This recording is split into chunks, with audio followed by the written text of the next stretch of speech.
Welcome to the first video in my new segment, The History of It.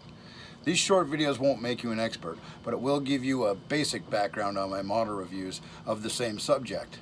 It will also allow me to more review the kits or the builds in my review videos and not have to worry about including all the data as well.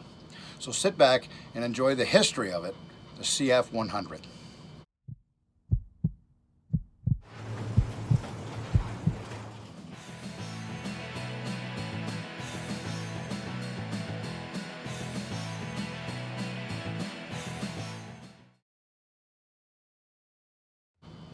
The CF-100 Canuck was a twin-jet fighter interceptor designed and produced by Avro Canada.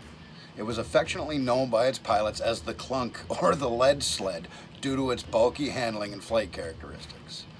In January of 1950, the CF-100 Mark I prototype flew its maiden flight powered by twin Rolls-Royce Avon RA3 turbojet engines. Further versions of the Canuck, both pre-production and production, were all powered by the Canadian designed and built Avro Orenda engines. In December of 1952, Janusz Zerkowski, Avro's chief test pilot, took a CF-100 Mark IV prototype up to 1.1 Mach in a dive from 14,000 meters, thus making the Canuck the first straight-wing jet aircraft to achieve controlled supersonic flight.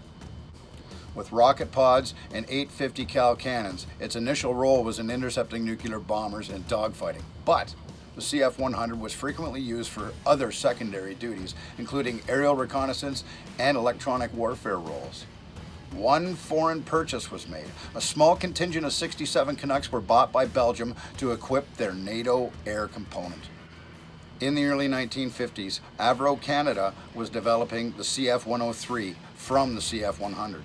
A more advanced aircraft designed with the knowledge gained from the Canuck. It adopted a swept wing and was capable of transonic speeds.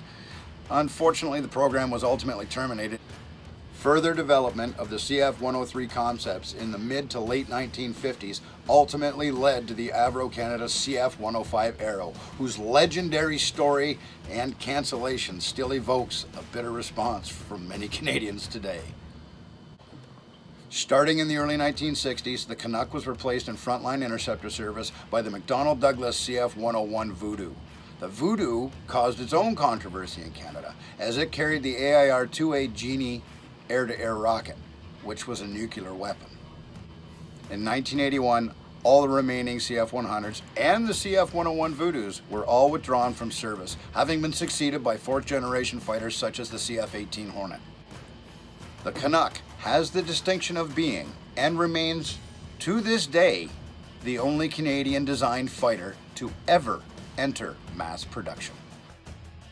Thanks for stopping by today to check out our new segment, The History of It. I hope you enjoyed yourself. I hope you learned something today, and I hope you'll join us again in the future. These are going to be a recurring video. I had a lot of fun making it for you. Until next time, I'm Jay. Thanks for stopping by. Don't forget to challenge yourself.